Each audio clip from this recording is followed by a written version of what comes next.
Welcome to spiritual spark light. நாம் இந்த வீடியோவில் உச்சினி மாகாளி தோன்றிய வரலாறை பற்றி பார்க்க போகிறோம். இந்த வீடியோ ரொம்ப இன்ட்ரெஸ்டிங்கா இருக்க போகுது. ஸ்கிப் பண்ணாம ஃபுல் வீடியோ பாருங்க.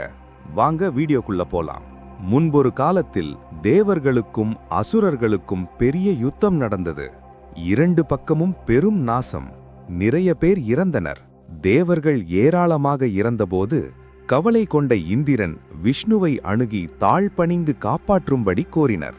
அப்போது விஷ்ணு சொன்னார், பார்க்கடலை கடைந்தால் அமிர்தம் கிடைக்கும், அதை குடித்தால் சாவே கிடையாது. இந்த தகவல் அசுரர்களுக்கும் எட்டியது.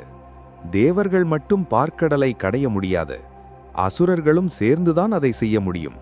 தேவர்கள் அசுரர்களின் உதவியை நாடினார்கள். அசுரர்கள் ஒப்புக்கொள்ளவே இரண்டு பக்கத்தாரும் ஒரு நாள் பார்க்கடலை கடைய சம்மதித்தார்கள். மந்தரமலையை மத்தாக்கி வாசுகி பாம்பை நாணாக்கி பார்க்கடலை கடையவும் ஆரம்பித்தார்கள். அப்போது கடலிலிருந்து பல வகையான பொருட்கள் வெளிவந்தன. காமதேனு, வச்சிராயுதம், கற்பக விருட்சம் என்று பல தூய பொருட்கள். கடைசியில் ஆலகால விஷம் வந்தது. அவ்விஷம் உலகையும் எரிக்கும் தன்மை கொண்டது. ஆகவே விஷத்தை பார்த்து எல்லோரும் பயந்தார்கள். அது நிலத்தில் விழக்கூடாது என்று தேவர்கள் பயந்தனர். அப்போது சிவன் உலக நன்மைக்காக அந்த விஷத்தை கையிலே எடுத்து வாயிலே போட்டு விழுங்கிவிட்டார். அதை கண்ட பார்வதி சிவனை தடுத்தாள். சிவன் பார்வதியின் செய்கையை பொருள்படுத்தவில்லை. பார்வதியோ கோபப்பட்டு சிவனின் உச்சியில் அடித்தாள். உடனே சிவன் தலையிலிருந்து உச்சினி மாகாளி பிறந்தாள். சிவன் தலையில் பிறந்த காளியை உச்சினி மாகாளி என அழைத்தனர். பார்வதி அவளை தன் மகளாக பாவித்தாள். அவளுக்கு வாந்திபேதி, பெரியம்மை, சின்னம்மை, வலிப்பு ஆகிய வியாதிகளை உண்டாக்கும் சக்தியை கொடுத்தாள். அவளுக்கு நிறைய வரமும் கொடுத்தாள். உன்னை வணங்குபவர்களுக்கு இந்த மாதிரி வெப்ப நோய்கள் வராது, உன்னை நினைத்தால் நோய் குணமாகும் என வரம் கொடுத்தாள். உச்சினிக்கு துணையாக பச்சை வேதாளம், கருப்பன், மோகினி ஆகிய பிசாசு கூட்டங்களையும் படைத்தாள். உச்சினி மாகாளி பார்வதியிடம் வேறு சில வரங்களும் வாங்கினாள். பின் கைலையை விட்டு புறப்பட்டு விக்ரமாதித்தனின் நாட்டுக்கு வந்தாள். அங்குள்ள ஒரு பெரிய மலையின் உச்சியில் தங்கினாள். இப்படி இருக்கும்போது ஒரு நாள் அந்த மலைக்கு விக்ரமாதித்தனும் பட்டியும் வேட்டையாட வந்தார்கள். அவர்கள் அங்கு விலங்குகளை வேட்டையாடினர்.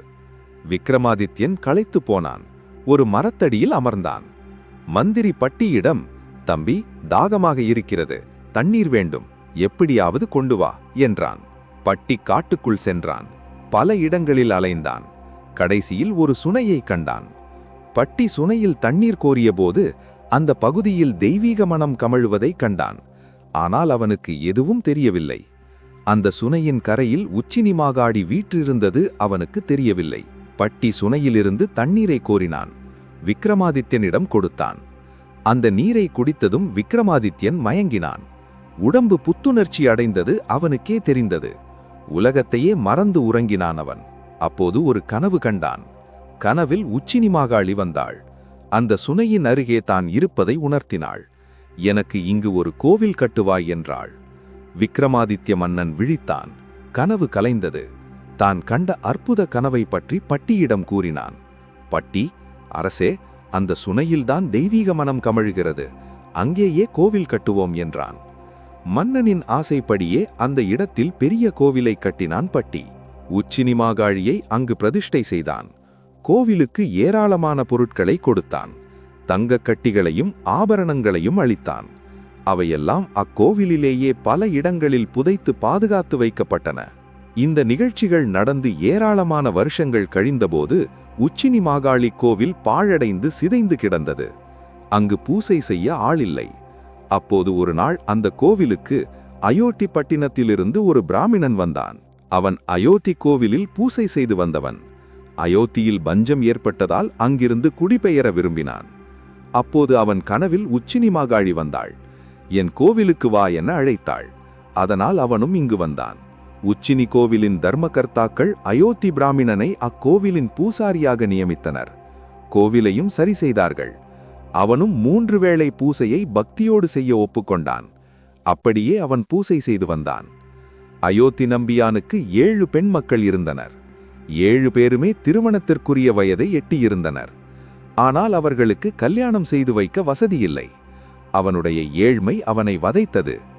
அவன் தினமும் பூசையின் போது உச்சினி தேவியிடம், அம்மா, என் பிள்ளைகளுக்கு திருமணம் செய்ய உதவி செய்யென உருகி வேண்டிக் கொள்ளுவான். ஒரு நாள் காளி அவன் கனவில் தோன்றினாள். கோவிலின் ஒரு இடத்தில் தங்கக்கட்டி இருக்கிறது, எடுத்துக்கொள், உன் புதல்விகளுக்கு திருமணம் செய்து கொள் என்றாள். நம்பியான் கனவில் கண்ட இடத்திற்கு சென்றான். அந்த இடத்தில் மண்ணை தோண்டினான். தங்கக்கட்டி கிடைத்தது. அதை எடுத்துக்கொண்டு பக்கத்து நகரத்துக்கு சென்றான். தங்கத்தை விற்று பணத்தை வீட்டிற்கு கொண்டு செல்ல வேண்டும், பின் மகளுக்கு திருமணம் நடத்த வேண்டும் என்பது நம்பியானின் ஆசை. ஆனால் அவனுக்கு அவ்வளவு பொன்னை எங்கு எப்படி விற்பதென்று தெரியவில்லை. ஆகவே அவன் அந்த நகரத்து வீதியில் தங்கக்கட்டியை விற்பதற்கு அலைந்தான். அவ்வளவு பெரிய கட்டியை விலை கொடுத்து வாங்க அங்கே யாரும் இல்லை. அப்போது பிராமணன் நின்ற வீதி வழி வெள்ளைக்கார அதிகாரி ஒருவன் குதிரையில் வந்தான்.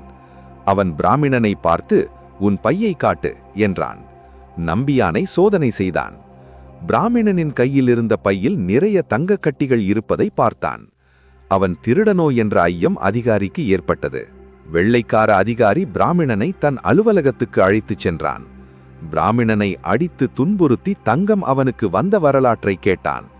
நம்பியான் அழுதபடி நடந்ததை கூறினான். வெள்ளைக்காரன் அதை சோதனை செய்ய நம்பியானை கோவிலுக்கு அழைத்துச் சென்றான். அங்கே தோண்ட தோண்ட ஏராளமான தங்கம் வந்தது. அங்கே இருந்த எல்லா தங்கத்தையும் எடுத்துக்கொள்ள வெள்ளைக்காரன் ஆசைப்பட்டான். தன் கீழே உள்ள வீரர்களை கோவிலை தோண்டி சோதனை செய்யுமாறு ஆணையிட்டான். வீரர்கள் கோவிலை வளைத்தனர். அப்போது காளி பேய்ப்படைகளை வெள்ளைக்காரர்களின் மேல் ஏவினாள். பேய்ப்படைகள் பயங்கர தோற்றத்துடன் கூச்சலிடபடி வெள்ளை வீரர்களை வளைத்தன. அவை மாயமாய் நின்று கொண்டு அவர்கள் மீது கற்களை வீசி எறிந்தன. வெள்ளை அதிகாரியும் படைகளும் அஞ்சி அலறி கோவிலை விட்டு ஓடினார்கள். நம்பியான் காளியை வணங்கினான். அவன் குழந்தைகளுக்கு திருமணம் நடந்தது. கோவிலை புதுப்பித்து பூசை செய்தார்கள். மேலும் இது போன்ற சுவாரஸ்யமான வீடியோக்களுக்கு வீடியோவை லைக் பண்ணுங்க, ஷேர் பண்ணுங்க மற்றும் சுவாரஸ்யமான வீடியோக்களுக்கு சப்ஸ்கிரைப் பண்ணுங்க.